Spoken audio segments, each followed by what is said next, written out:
Es tiempo de aprender principios eternos de la palabra de Dios. En Tiempo con Dios, el pastor Óscar Mauricio Caicedo. Antes de estudiar el pasaje que nos corresponde en este día, vamos a elevar nuestro corazón en oración. Bendito Padre Celestial y Señor Soberano, te damos gracias por este nuevo día que nos regalas, por la vida, por la existencia de nuestra familia y de todas las cosas que tú nos das a diario. Gracias, Dios, por darnos todo lo necesario para vivir en este mundo, pero por sobre todo, mi Señor, gracias por tu bendita palabra, que ella nos revela el pecado que tenemos y la manera en que podemos ser salvos de la condenación por culpa de nuestro pecado. Colocamos este día en tus manos, el estudio que vamos a tener a continuación. Colocamos nuestra vida delante de ti, Señor, en este día. Y te rogamos, Padre bendito, que nos des la gracia de vivir de acuerdo a tu voluntad, y que el estudio que hoy vamos a tener sea de gran provecho y de gran bendición para nuestra vida. Te lo pedimos en el nombre de Cristo Jesús, nuestro Redentor. Amén y amén. En esta ocasión nos corresponde exponer el Evangelio de Marcos en el capítulo 3, versículos 20 al 30. Dice así la palabra de Dios. Y se agolpó de nuevo la gente, de modo que ellos ni aún podían comer pan. Cuando lo oyeron los suyos, vinieron para prenderle, porque decían: está fuera de sí. Pero los escribas que habían venido de Jerusalén decían que tenía a Beelzebú, y que por el príncipe de los demonios echaba fuera los demonios. Y habiéndoles llamado, les decía en parábolas: ¿cómo puede Satanás echar fuera a Satanás? Si un reino está dividido contra sí mismo, tal reino no puede permanecer. Y si una casa está dividida contra sí misma, tal casa no puede permanecer. Y si Satanás se levanta contra sí mismo y se divide, no puede permanecer, sino que ha llegado su fin. Ninguno puede entrar en la casa de un hombre fuerte y saquear sus bienes, si antes no le ata, y entonces podrá saquear su casa. De cierto os digo, que todos los pecados serán perdonados a los hijos de los hombres, y blasfemias cualesquiera que sean. Pero cualquiera que blasfeme contra el Espíritu Santo no tiene jamás perdón, sino que será reo de juicio eterno, porque ellos habían dicho: tiene espíritu inmundo. En esta porción se nos muestra claramente a dos grupos de personas y cómo reaccionaban estos dos grupos ante el Señor Jesús y su ministerio. En primer lugar vemos los que seguían a Jesús, y en segundo lugar los que se oponían a Jesús. Y podemos decir que hoy en día también existen estos dos grupos de personas: los que siguen de verdad a Jesús y le sirven, y los que se le oponen. Muchos dicen ser seguidores del Señor Jesucristo, pero en realidad son sus opositores, porque no le siguen correctamente, y porque en vez de propagar su verdad y seguirla, están creyendo mentiras y siguiendo errores que el Señor Jesús nunca enseñó. En cierta ocasión, Él habló de estos dos grupos y dijo: el que no está conmigo está contra mí. O estamos con Cristo o estamos contra Él. Así que este pasaje nos habla de estos dos grupos. Veamos uno de estos grupos en primer lugar: los que le seguían. Versículo 20. Dice así la palabra de Dios. Y se agolpó de nuevo la gente, de modo que ellos ni aún podían comer pan. Multitudes se acercaban a Jesús para escucharlo, pero no todos eran verdaderos seguidores. La mayoría querían que les hiciera un milagro o les diera de comer, pero no estaban interesados en sus mandamientos o en obedecerle de corazón. Hoy en día sucede igual. Todo el mundo quiere que Dios le dé algo, pero no están en realidad interesados en obedecerle. Por esto sabemos que las mayorías no conocen a Dios, porque solo quieren pedirle, pero no están interesados realmente en dejar su vida de pecado. No están interesados ni siquiera en conocer su voluntad que está escrita en la Biblia. Por eso decimos que las multitudes, aun los que se denominan religiosos, no le conocen de verdad, ni son sus verdaderos seguidores. De esas multitudes había un grupo más pequeño que sí eran verdaderos discípulos del Señor, que le seguían no para que Él les diera, sino para a ellos entregarle por completo a Él su vida. Y entre ese grupo que Él escogió estaban los 12 apóstoles, como nos cuenta el relato que vimos en el estudio pasado. Esos 12, excepto el traidor Judas, más Pablo, serían personas muy importantes en su plan de salvación, y aún hoy nosotros tenemos que ver con ellos, pues todo lo que sabemos de la persona y obra del Señor Jesucristo nos fue revelado por medio de ellos. Nosotros hoy tenemos que obedecer la enseñanza de los hombres que estuvieron con el Señor Jesús y que, inspirados por Dios, escribieron el documento más importante de la historia de la humanidad, el Nuevo Testamento, y fundaron la institución más importante sobre la faz de la tierra, es decir, la Iglesia de nuestro Señor Jesucristo. A estos así llamados apóstoles, todos los verdaderos seguidores del Señor deben obedecer por medio de sus escritos. Todo verdadero seguidor del Señor Jesucristo debe ser apostólico, es decir, seguidor de las enseñanzas apostólicas de aquellos hombres que estuvieron con el Señor Jesús. Así que si usted no tiene ningún interés en los escritos de los apóstoles, es porque usted no es un verdadero seguidor de Cristo. El seguidor de Cristo sigue las enseñanzas apostólicas. Fue por eso que Pablo escribió en Efesios 2, versículo 20, lo siguiente: edificaos sobre el fundamento de los apóstoles y profetas, siendo la principal piedra del ángulo Jesucristo mismo.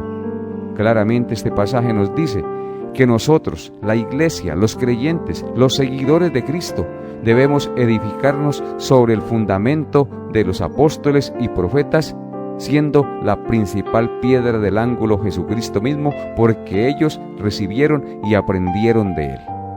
En segundo lugar, veamos el grupo de los opositores.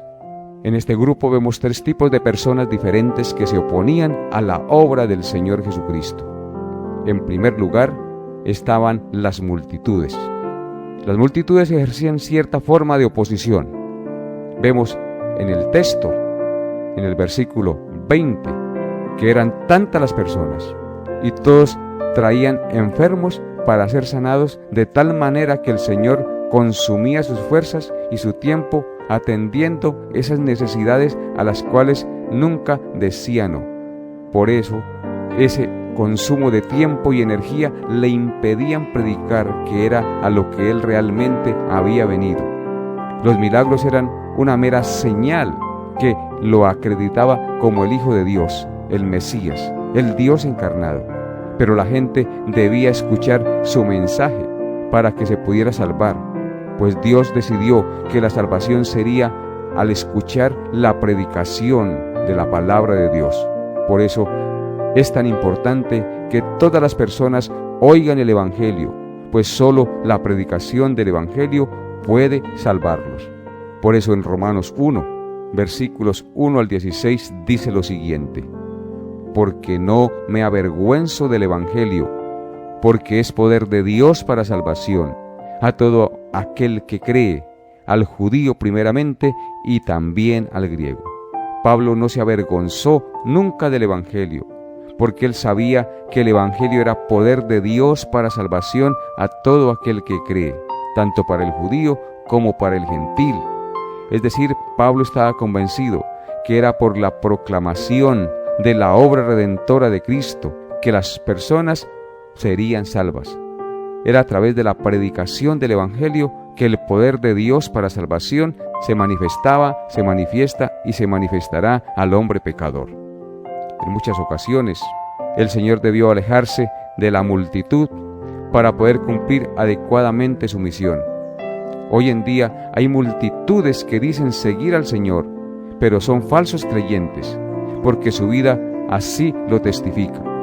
Cada uno de los oyentes en este día debe asegurarse de no pertenecer a esas multitudes que solo siguen a Jesús buscando prosperidad económica y sanidad del cuerpo, mas no sanidad del alma, ni prosperidad espiritual.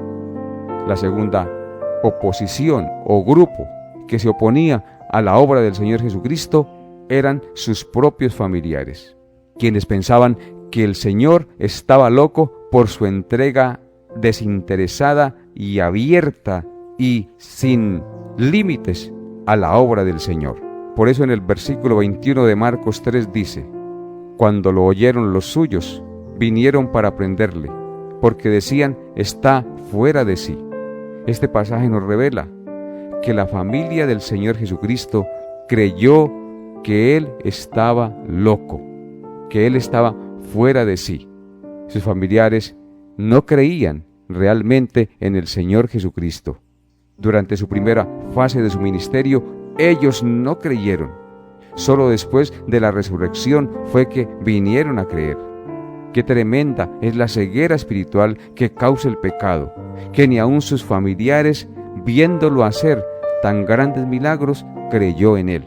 Porque el versículo 21 dice: cuando lo oyeron los suyos, es decir, sus familiares, vinieron a él para prenderle, es decir, para llevárselo a la fuerza para la casa, porque decían, está fuera de sí. Y en Mateo capítulo 13, fue por eso que Cristo escribió en los versículos 54 al 58. Y viniendo a su tierra, les enseñaba en la sinagoga de ellos, de tal manera que se maravillaban y decían, ¿de dónde tiene esta sabiduría y estos milagros? ¿No es este el hijo del carpintero? ¿No se llama su madre María y sus hermanos Jacobo, José, Simón y Judas? ¿No están todos sus hermanos con nosotros?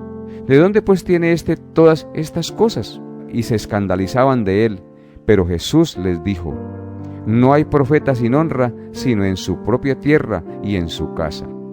Y no hizo allí muchos milagros a causa de la incredulidad de ellos. Así es, amable oyente, sus propios familiares no creían en él. Por eso Cristo dijo que no hay profeta sin honra, sino en su propia tierra y en su propia casa. Y así pasó con el Señor Jesucristo. Si despreciaron a Cristo sus familiares y no le creían a pesar de lo que Él era, y de los milagros y de las señales que Él hacía, no creyeron en Él, ¿cuánto más a nosotros, que no hacemos milagros, sino que simplemente predicamos el Evangelio? Pero aún así, nosotros tenemos que proseguir predicando el Evangelio y creyendo que aquel que es llamado por Dios escuchará la voz del Señor y le seguirá y será salvo. Cuando una persona se convierte y comienza a predicarle a su familia, normalmente es menospreciado o tildado de loco, y su propia familia le hace oposición. Amable oyente, si en la familia de una persona hay un verdadero creyente, usted le hace oposición o lo menosprecia, usted entonces está convirtiéndose en el grupo de los opositores del Señor Jesucristo. Le exhorto hoy a que no se oponga a los que creen en el Señor Jesucristo y de corazón le buscan y le sirven. El tercer grupo de opositores de Jesús eran los religiosos de su época, es decir, los escribas y fariseos.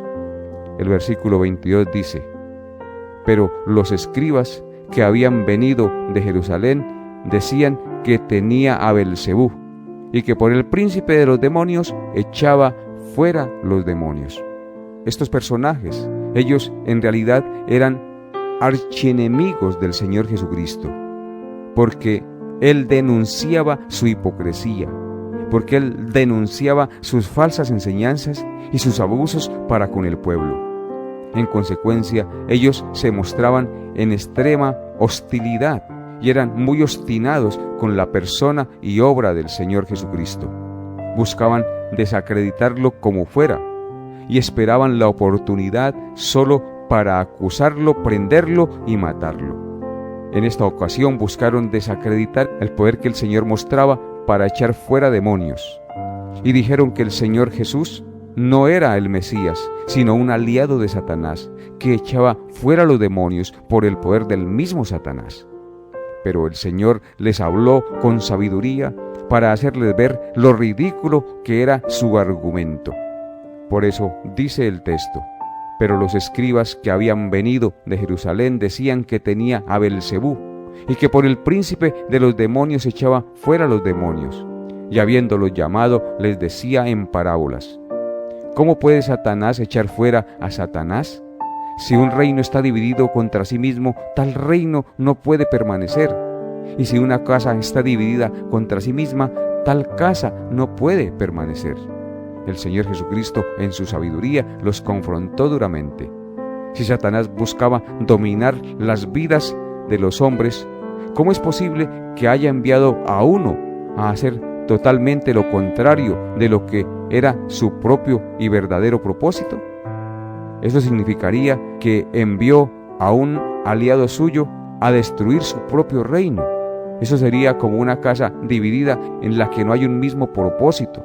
Nunca la casa podrá permanecer, porque las fuerzas están oponiéndose entre sí. El reino de Satanás es malo, pero no es estúpido para oponerse a sí mismo y destruirse a sí mismo. En otras palabras, el argumento era sencillamente absurdo y descabellado. Era un argumento basado en el odio, la envidia y la mentira, porque eso era lo que sentían los religiosos que se oponían al Señor Jesucristo. Ahora, en Marcos 3:27, el Señor Jesucristo sigue diciendo: ninguno puede entrar en la casa de un hombre fuerte y saquear sus bienes si antes no le ata, y entonces podrá saquear su casa. El Señor señala lo que realmente estaba pasando. Satanás es como un hombre fuerte, un tirano poderoso que custodia sus propios bienes. En este caso, sus bienes son seres humanos que están cautivos a la voluntad de él. Los hombres por el pecado se han entregado a Satanás, y aunque ellos no lo saben ni lo sospechan, son cautivos de Satanás. No solo los que son muy malos a la vista, sino todos desde el nacimiento somos esclavos de Satanás por el pecado de nuestros primeros padres. De tal manera, amables oyentes, que para poder librar a los cautivos del diablo, el Señor debe primero atar a Satanás y luego arrebatarle sus esclavos. Y eso es lo que exactamente el Señor vino a hacer con su muerte en la cruz. Allí Satanás fue atado y los cautivos fueron liberados. Por eso Pablo escribió en Colosenses 2, versículos 13 al 15, las siguientes palabras. Dice así la palabra de Dios: y a vosotros, estando muertos en pecados y en la incircuncisión de vuestra carne, os dio vida juntamente con él, perdonándoos todos los pecados, anulando el acta de los decretos que había contra nosotros, que nos era contraria, quitándola de en medio y clavándola en la cruz. Y despojando a los principados y a las potestades, los exhibió públicamente, triunfando sobre ellos en la cruz. ¡Qué pasaje tan poderoso, amables oyentes! Dice que nosotros estábamos muertos en pecados y en la incircuncisión de nuestra carne, y Él nos dio vida juntamente con Él, perdonándonos absolutamente todos los pecados. ¿Y cómo lo hizo? Anulando el acta de los decretos que había contra nosotros, que nos era contraria. Todos habíamos pecado y hemos pecado, y el acta de los decretos era contraria a nosotros. Estábamos bajo maldición y bajo la condenación eterna. Pero Cristo vino y quitó esa acta de en medio y la clavó en la cruz. Despojando a los principados y a las potestades, los exhibió públicamente, triunfando sobre ellos en la cruz. El triunfo de Cristo sobre la cruz es nuestro triunfo, amables oyentes.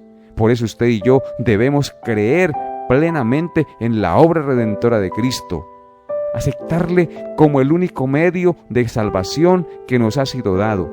No hay otra manera de ser salvos, solo a través del Señor Jesucristo. Él fue el que pagó la deuda de nuestros pecados, el que anuló el acta de los decretos que nos era contraria y que nos condenaba eternamente en el infierno. Él se puso en lugar de nosotros y despojó a los principados y a las potestades, es decir, al demonio y a todos sus secuaces. Nos ha librado de la esclavitud. Jesucristo vino y ató al hombre fuerte y libró a todos los que estábamos cautivos bajo el imperio de Satanás. Y esto es la pura verdad. Por lo tanto, estos hombres que habían presenciado hechos tan grandiosos como los milagros y las enseñanzas de Jesús y lo habían rechazado, diciendo que era obra del diablo, habían pecado contra el Espíritu Santo, quien daba testimonio de que esto era verdad en los corazones de los que lo presenciaban. Estos hombres habían blasfemado contra el Espíritu Santo diciendo que era un mentiroso y que por el poder del demonio era que el Señor Jesucristo hacía las obras. Por tanto, el pecado que estos hombres habían cometido era el pecado imperdonable, porque habían blasfemado de manera deliberada y consciente contra el Espíritu Santo, ya que el pecado imperdonable es atribuirle al demonio las obras del Espíritu Santo, amables oyentes. Por lo tanto, estos hombres irían sin remedio al infierno, porque a pesar de haber visto con hechos tangibles que las obras que el Señor Jesús hacía lo acreditaban claramente como el Mesías que podía salvarlos de la condenación eterna, prefirieron de manera consciente y deliberada, por su odio y envidia, rechazarlo y atribuirle las obras de Cristo al demonio, pecando así contra el Espíritu Santo, el cual confirmaba a Cristo y sus obras como el Señor y Salvador del mundo. Por tanto, para estos hombres ya no había remedio, no había perdón, porque habían rechazado el único medio que podía salvarles. De manera deliberada lo habían hecho. Por eso en Marcos capítulo 3, versículos 28 al 29 dice: de cierto os digo, que todos los pecados serán perdonados a los hijos de los hombres, y blasfemias cualesquiera que sean, pero cualquiera que blasfeme contra el Espíritu Santo no tiene jamás perdón, sino que será reo de juicio eterno. Si nosotros pecamos deliberadamente contra el Espíritu Santo, después de ver y entender que solo a través de Cristo es el medio de salvarnos, y que no hay otra manera en que pueda el hombre salvarse, y aún así rechazamos esta verdad, y no confiamos en la obra que Cristo realizó en la cruz, sino que le rechazamos, pues ya no queda más esperanza para esa persona, porque han rechazado la única esperanza de salvación que es Cristo el Señor. Y ya para terminar, veamos algunas aplicaciones prácticas. La primera pregunta obvia que resulta de esta enseñanza es: ¿soy yo un seguidor o un opositor del Señor Jesucristo? Si hasta hoy he vivido una vida de indiferencia hacia Dios y hacia su palabra, prefiriendo y haciendo otras cosas antes que obedecer a Cristo, eres un opositor. Si hasta hoy has vivido creyendo que eres una buena persona y que tus pecados son mínimos y que por tanto el Señor no los tomará en cuenta porque tus buenas acciones pesan más que tus pequeños pecados, eres un opositor y enemigo de Cristo, porque Cristo dice en su palabra que no hay justo ni aun uno, y que todos hemos pecado y estamos bajo la condenación. Si sigo ciertas formas de religión, pero veo en mi vida pecados evidentes, y soy consciente que esto se debe a que soy indiferente a la Biblia, y no quiero entregarme por completo al Señor Jesucristo, soy un opositor, es decir, un enemigo de Él. Si sigo ciertas formas de religión, pero al confrontar esa religión con la Biblia, veo que es diferente a la Biblia, y no quiero seguir la Biblia, sino esas tradiciones en las cuales he vivido por años y esos errores que me han enseñado, eso indica que amo más las tradiciones que a Dios. Por lo tanto, soy un opositor del Señor Jesucristo. Esto nos lleva a una segunda pregunta. ¿Qué debo hacer para dejar de ser un opositor? Debes arrepentirte de tus pecados, de tu indiferencia hacia Dios, de tus falsas creencias y creer solo en Cristo, en su muerte en la cruz y en su resurrección, en su triunfo en la cruz sobre el diablo y sobre el pecado, y confiar tan solo en el Señor Jesús, y entonces serás salvo, amable oyente. Cuando oyes el Evangelio bien predicado y el Espíritu Santo te dice en tu corazón que eso es verdad, y aún así lo rechazas y rehusas entregarte por completo a Jesús, tú también le has dicho mentiroso al Espíritu Santo. Por lo tanto, al rechazar su testimonio, también eres condenado, porque se te envió el mensaje de salvación y lo rechazaste voluntariamente a pesar de que sabías que era verdad. En el día del juicio no tendrás ninguna disculpa, pues escogiste la condenación, conociendo la verdad y habiendo tenido el testimonio de la verdad que por el Espíritu Santo le fue manifestado. Amable oyente, yo sé que hoy has escuchado claramente la verdad de Dios. Debes creer a Cristo y pedir perdón de tus pecados para ser salvo y convertirte así en uno de sus verdaderos seguidores. Si no lo haces, continuarás rechazando la verdad y siendo uno de sus opositores, es decir, de sus enemigos, esperando tan solo el día de su ira, en el que todos los enemigos del Señor Jesucristo serán destruidos. Que Dios te conceda ver en este día la luz de Cristo y que vengas a Él arrepentido, porque solo en Él hay salvación. Que Dios nos conceda ver a muchos de nuestros oyentes como seguidores verdaderos del Señor Jesucristo. Hasta aquí nuestra enseñanza por el día de hoy. Nos vemos Dios mediante el próximo programa. Bendiciones a todos en Cristo Jesús. Hemos llegado a la parte final de Tiempo con Dios. Agradecemos su fiel sintonía y deseamos que la paz de Dios, que sobrepasa todo entendimiento, guarde sus pensamientos y corazones en Cristo Jesús. Les esperamos en nuestra próxima emisión para tener un tiempo con Dios.